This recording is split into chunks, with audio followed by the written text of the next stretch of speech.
नमस्कार दोस्तों, मैं मनवीर अपने YouTube channel life I study at home पर आपका स्वागत करता हूं।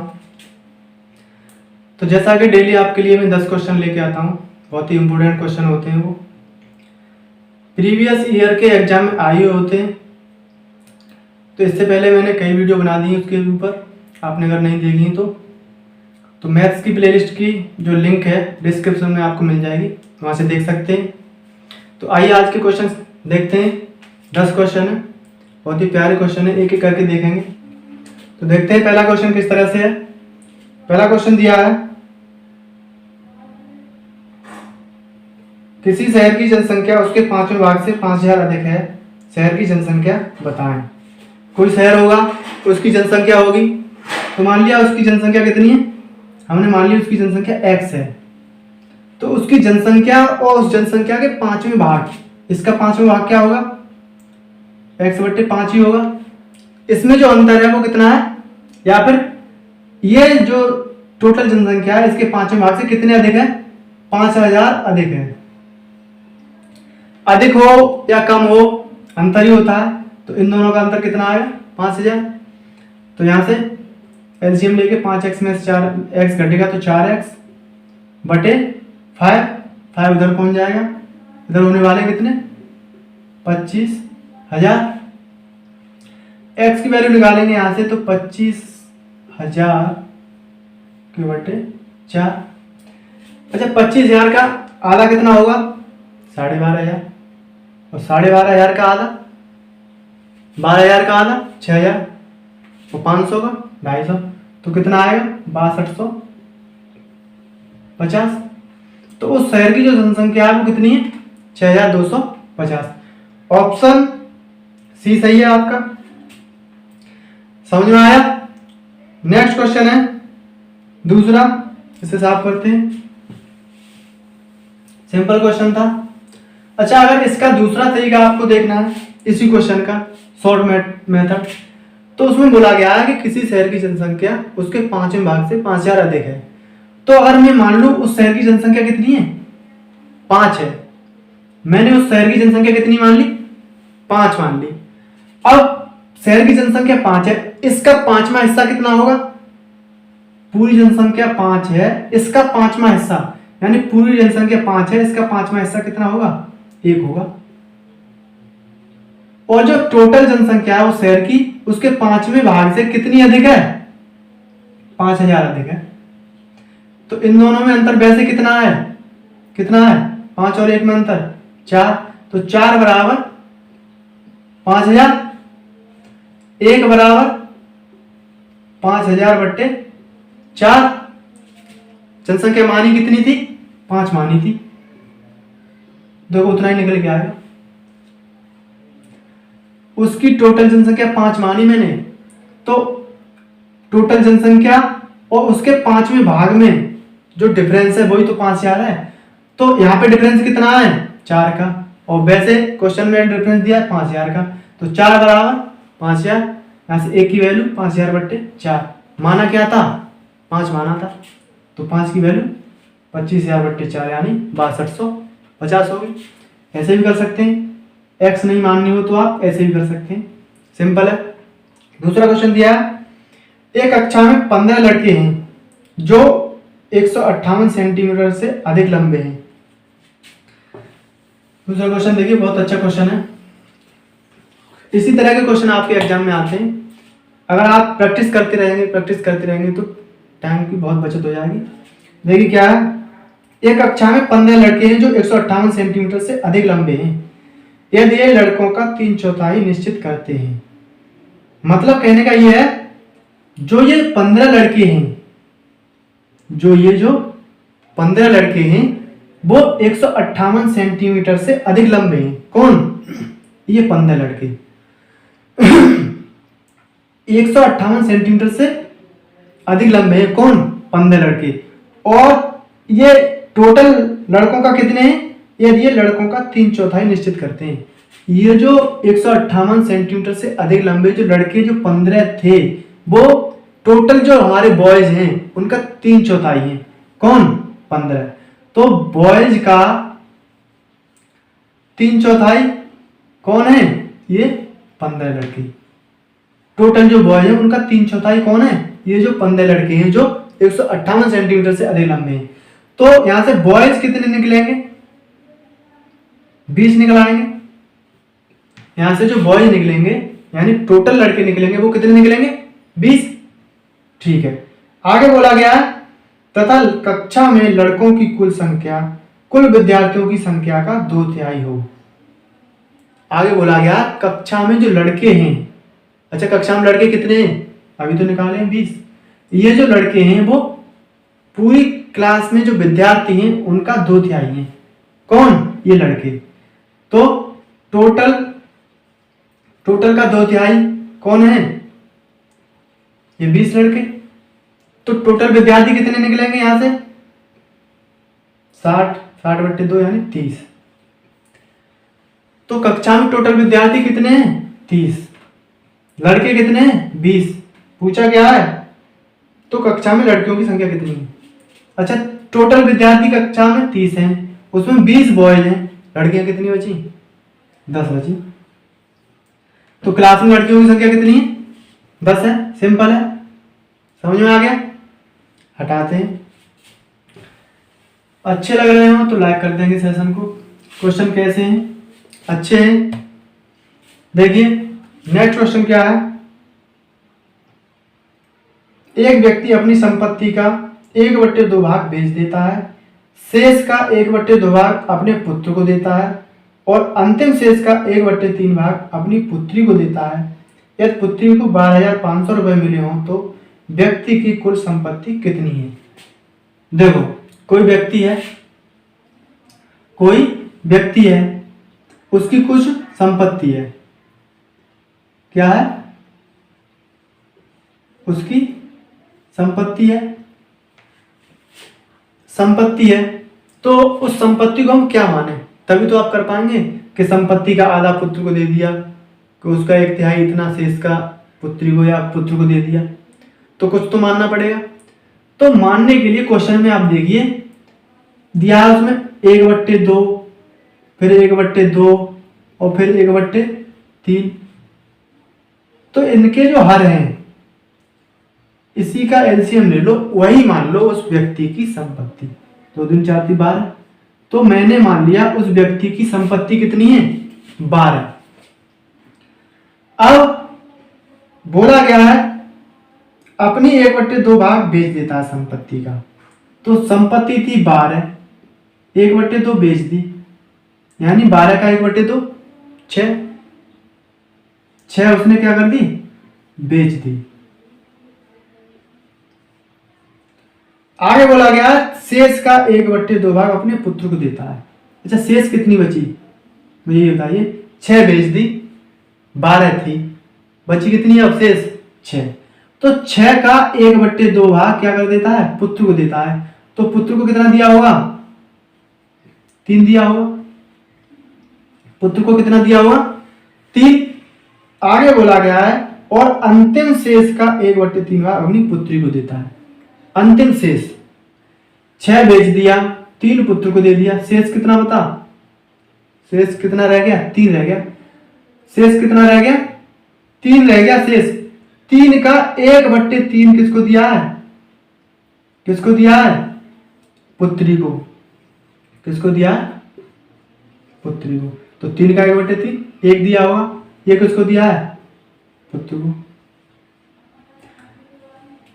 6 बेच दिया, 3 पुत्र को दे दिया और 1 पुत्री को दे दिया। आगे बोला गया है यदि पुत्री को 12,500 रुपए मिले हो, तो यहां पे ये बताओ, यहां पे पुत्री को कितने मिल रहा है? 1। और वहां पे कितना बोला गया? 12,500। तो टोटल संपत्ति उसकी कितनी थी? तो हमने टोटल संपत्ति कितनी मानी थी? 12। 1 बराबर 12,500, तो 12 बराबर यानी इसमें क्या कर देंगे? 12,500 में 12 का गुणा कर सकते हैं। 2 जीरो लगा लो। 12 पंजे 60, कैरी आया 6, 12 दूनी 24 और 36 हासिल के 3 आएंगे और 12 एकन 12 और 3 15। कितना आ रहा है?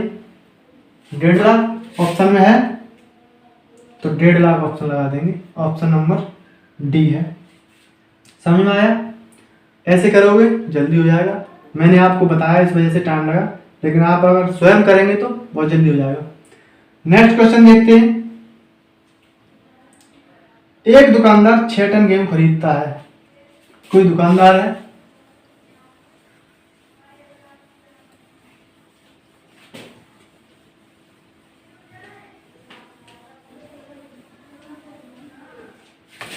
एक दुकानदार 6 टन गेहूं खरीदता है और उसमें से 4.7 टन बेच देता है। अब उसके पास कितने किलोग्राम गेहूं शेष है? गेहूं थे उसके पास, उसने खरीदे 6 टन, बेच दिए कितने? 4.7 टन। कहेंगे इसमें क्या है, 1.3 टन उसके पास शेष बचे। अब लेकिन गलती कहाँ होती है एग्जाम में? ऑप्शन में आपको ये भी मिलेगा, लेकिन क्वेश्चन में जो पूछा गया है कि उसका जो उत्तर देना है उसे किलोग्राम में देना है। ये तो टन बचा, इतना टन शेष बचा, शेष इतने टन ही तो बचा, लेकिन किलोग्राम में। तो आप मुझे बताइए एक टन में कितने किलोग्राम होते हैं? 1000 किलोग्राम। शेष कितना बचा? 1.3। तो इसमें अगर 1.3 का गुणा करेंगे तो कितना आएगा? 1300 ही आएगा। तो 1300 किलोग्राम उसके पास क्या बचा? गेहूं बचा। नेक्स्ट क्वेश्चन करते हैं। ये तो सिंपल था। अगर आपको ये पता नहीं एक टन में कितने किलोग्राम होते तो गलत हो सकता था। देखिए नेक्स्ट क्वेश्चन, इसे भी कर सकते हैं। देखो 1.07 है गुणा 65 प्लस 1.07, कुछ भी बोल लो, 1.07 बोल लो,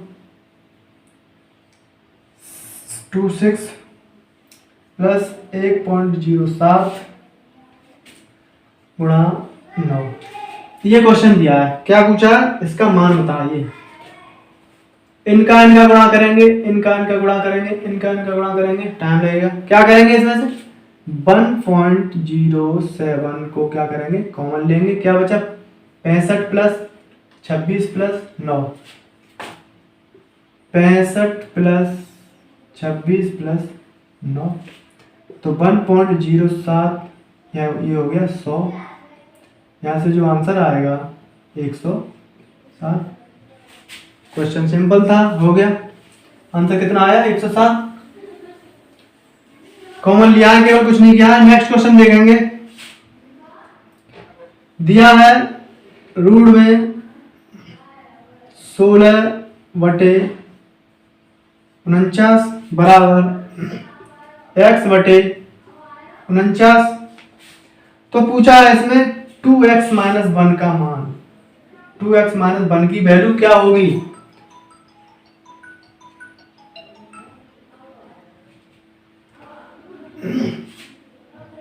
पूछा है 2x-1 का मान क्या होगा।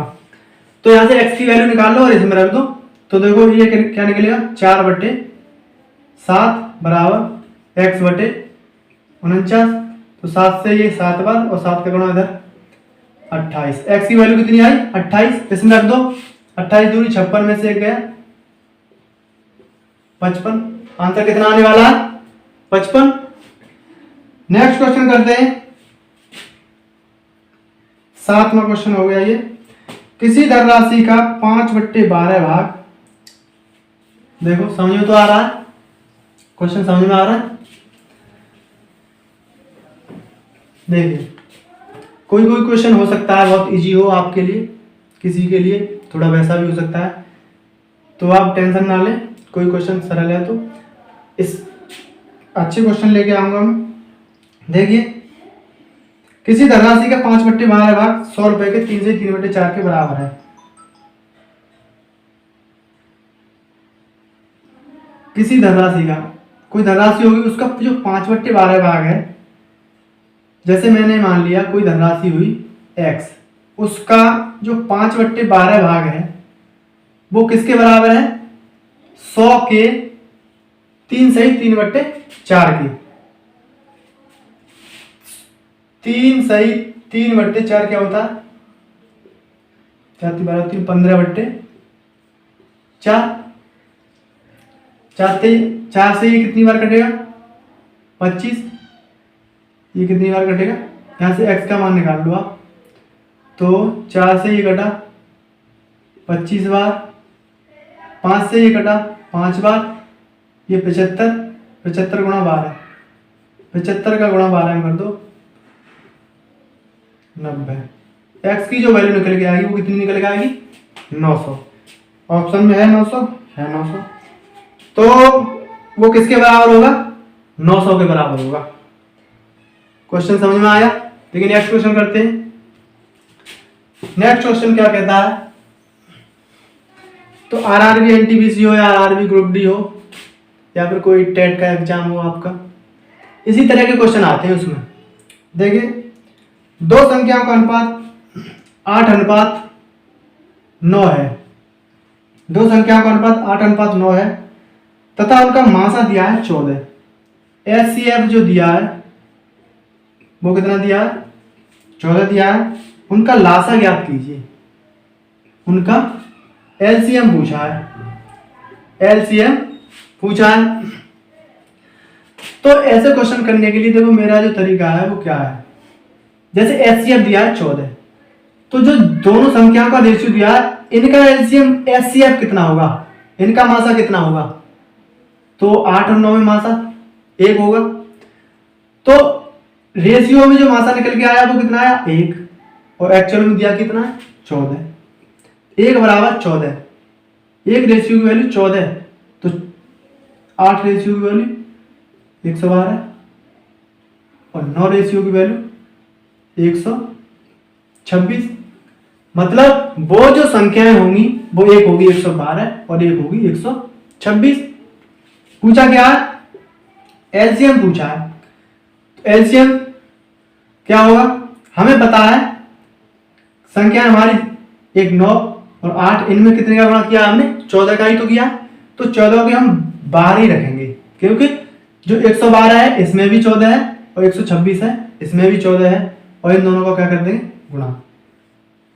आंसर जो आएगा वो यही आएगा। 14 दूनी 28 के 8 हासिल 2, 14 7 98 और 2 100, 1008 है ऑप्शन में, पहला ऑप्शन है। या फिर आप कहेंगे कि ये 14 और गुणा 72 कर दिया, तो आप 112 और 126 का एलसीएम निकाल के देख लो गुणनखंड विधि से, 1008 ही आएगा। मैंने 14 क्यों बाहर लिख लिया? क्योंकि जो 112 और 126 लिख रहा हूं इसमें 14 का गुणा नहीं किया था। इनमें भी 14 है इसमें भी 14 है, तो 14 को बाहर लिख लिया मैंने, 14 को बाहर लिख लिया, इन दोनों को गुणा कर दिया। ठीक है, समझ में आ गया? नेक्स्ट क्वेश्चन देखते हैं।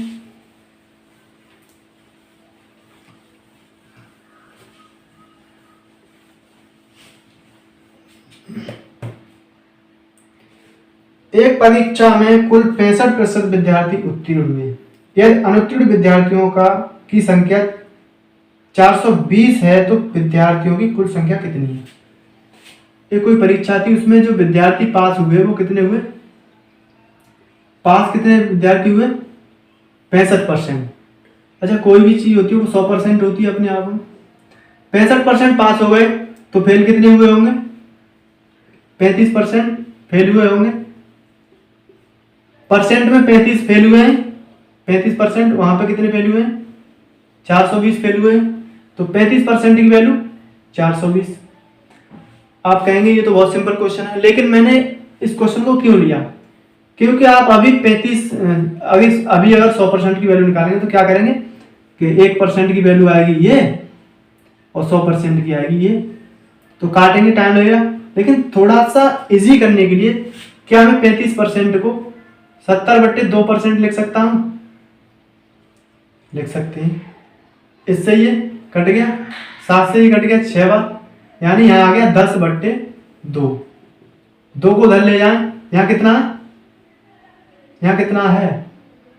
देखो इधर दोबारा देख लो, ये 0 मैंने जैसे नहीं काटा, मैंने केवल 7 से ये 42 काटे कितनी बार? 6 बार। जीरो अभी नहीं काटा है। 7 से 42 काटे 6 बार, तो यहाँ कितना बचा? 10 बचा। 10/2% बराबर 60। 10% की वैल्यू यहाँ से कितनी आ गई? 120, और 100% की वैल्यू 1200। ऐसे अगर भाग देते, 5 से काटते फिर टाइम लगता, तो ऐसे भी कर सकते हैं। केवल 7 से 42 को काट दिया 6 बार, तो 10/2% की वैल्यू कितनी आई? 60। 10% बराबर 120। आंसर आ गया आपका 1200। समझ में आया? समझ में आया तो मिटा देते हैं। देखो नेक्स्ट क्वेश्चन करते हैं। क्वेश्चन है, देखिए,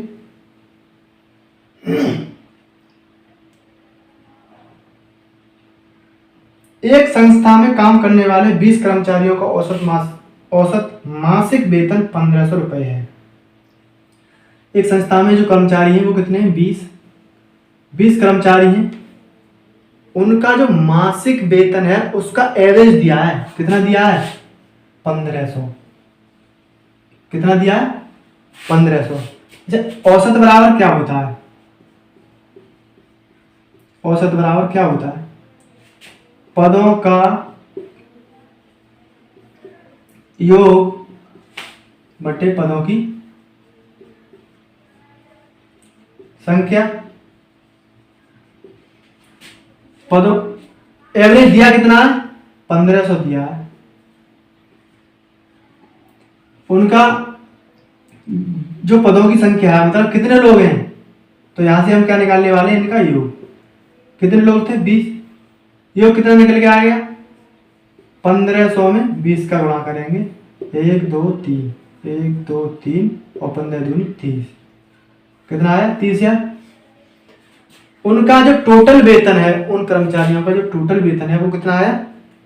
30,000 आया। तो ये सब लिखने की कोई जरूरत नहीं थी, मैंने आपको बताया था। सीधे क्वेश्चन पढ़ेंगे कि 20 एक संस्था में 20 कर्मचारियों का जो एवरेज है मासिक वेतन का वो कितना है? 1500। तो वहां से जो योग निकलेगा वो निकलेगा 30,000। डायरेक्ट कर सकते थे आप। डायरेक्ट उनका गुणनफल ही होता है, जो पद दिए होते हैं उनका, और जो एवरेज दिया होता है उनका गुणनफल। आगे बोला गया है, यदि प्रबंधक का वेतन उसमें मिलाया जाए तो औसत वेतन 100 रुपए बढ़ जाता है। तो 20 की जगह कितने हो जाएंगे? 21। एक प्रबंधक आ गया, 20 पहले से थे, और जो एवरेज जो पहले 1500 था, 100 रुपए बढ़ गया तो 1600 हो गया। यहां से जो योग निकलेगा वो कितना निकलेगा? 2 0, 16 1 16 के 6 और 16 दूनी 32 और 33, 33,600। तो 30,000 पहले था, अब 33,600 हो गया। पूछा गया है प्रबंधन का मासिक वेतन बताइए, तो कितना बढ़ गया? 3600 नहीं बढ़ गया? केवल कर्मचारियों का जो मासिक वेतन टोटल है वो 30,000 है। प्रबंधक के आने से कितना हो गया? 33,600। तो प्रबंधक का कितना हो गया? 3600 ही तो हो गया। समझ में आया? एक क्वेश्चन और है, इसे भी कर लेते हैं। एक मोबाइल का विक्रय मूल्य 7500 रुपए है जो 50% के लाभ पर बेचा जा रहा है। एक मोबाइल है, वो उसका जो विक्रय मूल्य है वो 7500 रुपए है। ये क्या है? एसपी है। मोबाइल का विक्रय मूल्य कितना है? 7500 रुपए। बोला गया है जो 50% के लाभ पर बेचा जा रहा है, ये 50% के लाभ पे बेचा गया है, तब है इसका मूल्य 7500 रुपए। तो ये खरीदा कितने रुपए में गया होगा? 5000 रुपए में। कैसे निकाला? इसमें 50% लाभ है। 50% क्या होता है? 1/2। अगर कोई चीज 2 की खरीद रहे हैं आप तो उस पर 1 का लाभ हो रहा है। कोई चीज आपने 2 की खरीदी तो उस पर 1 का लाभ। कहने का मतलब 2 की चीज बिकेगी कितने में? 3 की। 2 का आइटम कितने रुपए में बिकेगा? 3 रुपए में। तो बिका कितने में है? 7500 में। तो 3 बराबर 7500, 1 बराबर 7500/3। सीपी कितना है? 2। तो 2 की वैल्यू निकालेंगे तो यहां से निकलेगा 5000। तो वो जो मोबाइल है वो खरीदा कितने में गया था? 5000 रुपए में। क्या पूछा है? आगे पूछा गया है, एक ग्राहक ने सेल्समैन से कुछ छूट मांग ली, लेकिन सेल्समैन को सख्त हिदायत दी गई थी कि मोबाइल 35% लाभ के नीचे नहीं बेचना है। इस स्थिति में सेल्समैन ग्राहक को मोबाइल संभावित कितने विक्रय मूल्य में दे पाएगा। आगे बोला गया है 5,000 रुपए में खरीदा, लेकिन एक ग्राहक आया, उसने कहा मुझे छूट चाहिए, छूट मांगी, तो जो उसका कोई मालिक होगा या कुछ भी, उसने ये बोल दिया उससे कि इस पे 35% से ज्यादा लाभ हो जाए कोई बात नहीं, लेकिन 35% से कम नहीं होना चाहिए। कहने का मतलब इस मोबाइल में 35% का लाभ चाहिए ही चाहिए। तो मोबाइल उस ग्राहक को कितने रुपए मिलेगा, तो इस पे 35% निकाल दो, 5,000 का 35% लाभ लेना है, इस पे कम से कम 35 लेना है, 35 से कम नहीं हो पाए तो काट दो। ये 35 पंजी 175, 1,750 रुपए का लाभ लेना है, तो 5,000 वाला कितने में मिलेगा, 6,750 रुपए में ग्राहक को दिया जाएगा। ग्राहक से 6,750 रुपए लिए जाएंगे, इससे कम नहीं लिए जा सकते। समझ में आया? तो आज के लिए इतना ही, यही था लास्ट क्वेश्चन। तो कैसे लगे क्वेश्चन कमेंट बॉक्स में आपको जरूर बताना है, और अगर आप हमारे चैनल पर नए हो तो प्लीज़ चैनल को सब्सक्राइब कर लेंगे। ये जो क्वेश्चन है, मैंने क्या किया है, मैंने जो राकेश यादव सर हैं उनका जो पेड कोर्स है, पेड कोर्स, उनके कोर्स मैंने खरीदा है, उसको मैं पहले पढ़ता हूँ, उसको देख लेता हूँ, उसी मेथड को मैं यहाँ पे आपको बताता हूँ जो उन्होंने बताया है। तो उससे क्या होगा, आपको ये होगा कि आपको उनका कोर्स खरीदना नहीं पड़ेगा, और आपको मैं यूट्यूब पे फ्री में बता रहा हूँ। तो आप इनको देखिए, बहुत ही अच्छे क्वेश्चन है, जैसा मेथड वो बताते हैं वही मेथड मैं आपके लिए बताता हूँ। तो आज के लिए इतना ही। तो चैनल को सब्सक्राइब कर लेंगे और बेल आइकन को भी दबा लेंगे, जिससे कि मैं जैसे ही वीडियो लेटेस्ट बनाऊंगा आपके पास पहुंचेगी सबसे पहले। तो आज के लिए इतना ही, थैंक यू।